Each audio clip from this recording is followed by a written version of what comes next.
This is BBC World, putting news first. This is BBC News from BBC World with me, Peter Dobby, the latest international headlines.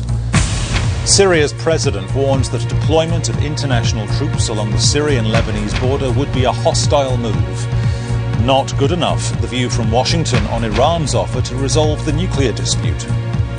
12 passengers arrested after a flight to India is turned back to Amsterdam. And from Mission Impossible to Mission Over, Tom Cruise's long-standing deal with Paramount comes to an end.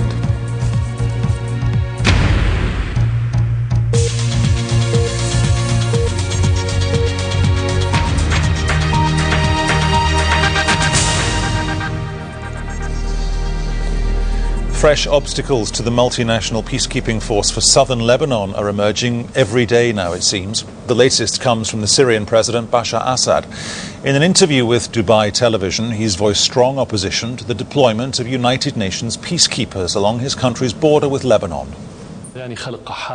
This will create a hostile condition between Syria and Lebanon. Firstly, this will infringe the sovereignty of Lebanon.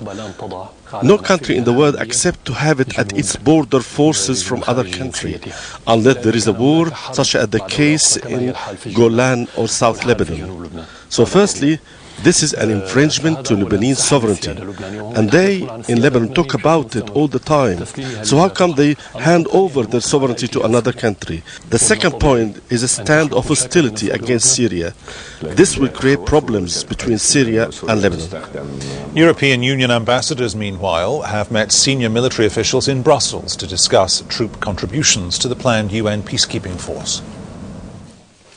While Europe ponders whether and how many troops to send to Lebanon, Israel's foreign minister has been in Paris adding to the pressure on France to rescue the ceasefire. And she did not mince her words. We are at this present time in the most sensitive and explosive situation possible. The Israeli army is still in Lebanon. The arms embargo still hasn't been enforced. That's why we need an extremely urgent action by the international community. And if Hezbollah interprets the international community's reaction as being hesitant, then things are going to get even more difficult. Her French counterpart said the UN mission and mandate were still not defined, but its aims were clear. First, he said, to support the Lebanese army in its deployment, and secondly, to ensure that the embargo on arms deliveries is enforced on all of the country's borders. On the ground, the current French commander of the 2,000 UNIFIL troops told reporters that he needed reinforcements as soon as possible, spelling out the reason in both French and English. I repeat, is rather tense, very fragile, very volatile, because any provocation or misunderstanding could escalate very, very rapidly. So the question remains what these French troops and any reinforcements will be called upon to do. For now, they're simply helping to remove mines, but disarming Hezbollah is something else, which even Paris seems reluctant to take on. Jim Fish, BBC News.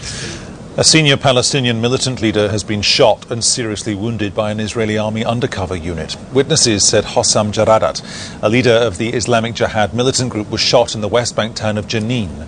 Medics said he was taken to hospital and was in critical condition. The US